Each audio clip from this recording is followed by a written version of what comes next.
মোহাম্মদ সাল্লাল্লাহু আলাইহি ওয়াসাল্লামের জীবনের শেষ মুহূর্ত। মাত্র 2 মিনিট চাচ্ছি সবার কাছে, এড়িয়ে যাবেন না। মোহাম্মদ সাল্লাল্লাহু আলাইহি ওয়াসাল্লামের জীবনের শেষ মুহূর্ত চলছে। হঠাৎ সেখানে একজন লোক এসে বললেন, সালাম, আমি কি ভেতরে আসতে পারি? ফাতেমা রাদিয়াল্লাহু তাআলা বললেন, দুঃখিত, আমার পিতা খুবই অসুস্থ। ফাতেমা রাদিয়াল্লাহু তাআলা দরজা বন্ধ করে রাসূলের কাছে গেলেন। মোহাম্মদ সাল্লাল্লাহু আলাইহি ওয়াসাল্লাম বললেন, কে সেই লোক? ফাতেমা বললেন, এই প্রথম আমি তাকে দেখেছি, আমি তাকে চিনি না। শোনো ফাতেমা, সে হচ্ছে আমাদের এই ছোট্ট জীবনের অবসানকারী ফেরেশতা আজরাইল। এটা শুনে ফাতিমার অবস্থা তখন ক্রন্দনরত বোবার মতো হয়ে গিয়েছে। রাসূল সাল্লাল্লাহু আলাইহি ওয়াসাল্লাম বললেন, হে জিব্রাইল, আমার উম্মতের কি হবে? আমার উম্মতের নাজাতের কি হবে?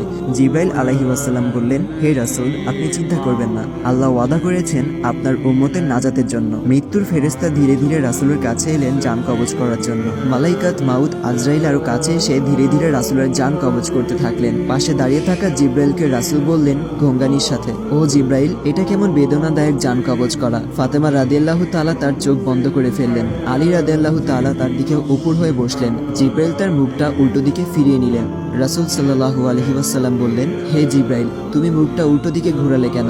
আমার প্রতি তুমি বিরক্ত? জিব্রাইল বললেন, হে রাসূলুল্লাহ, সাকারাতুল মাউতের অবস্থায় আমি আপনাকে কিভাবে দেখে সহ্য করতে পারি? ভয়াবহ ব্যথায় রাসূল ছোট্ট একটি গঙ্গানি দিলেন। রাসূলুল্লাহ সাল্লাল্লাহু আলাইহি ওয়াসাল্লাম বললেন, হে আল্লাহ, সাকারাতুল মাউতটা মানে জান কবজের সময় যতই ভয়াবহ হোক সমস্যা নেই, আমাকে সকল ব্যথা দাও, আমি বরণ করব, কিন্তু আমার উম্মাকে ব্যথা দিও না। রাসূলের শরীরটা ধীরে ধীরে ঠান্ডা হয়ে আসতে লাগলো। তার পা বুক কিছুই নড়ছে না আর।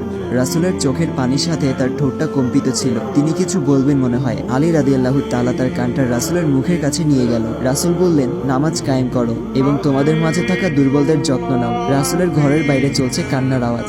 সাহাবীরা একজন আরেকজনকে জড়িয়ে ধরে উচ্চস্বরে কান্নারত। আলী রাদিয়াল্লাহু তাআলা আবার তার কানটা রাসূলের মুখের কাছে ধরল। রাসূল চোখ ভেজা অবস্থায় বলতে থাকলেন, ইয়া উম্মতি, ইয়া উম্মতি। আল্লাহ আমাদের সবার মাঝে বুঝদান করুন। ভিডিওটি ভালো লাগলে অবশ্যই শেয়ার করবেন।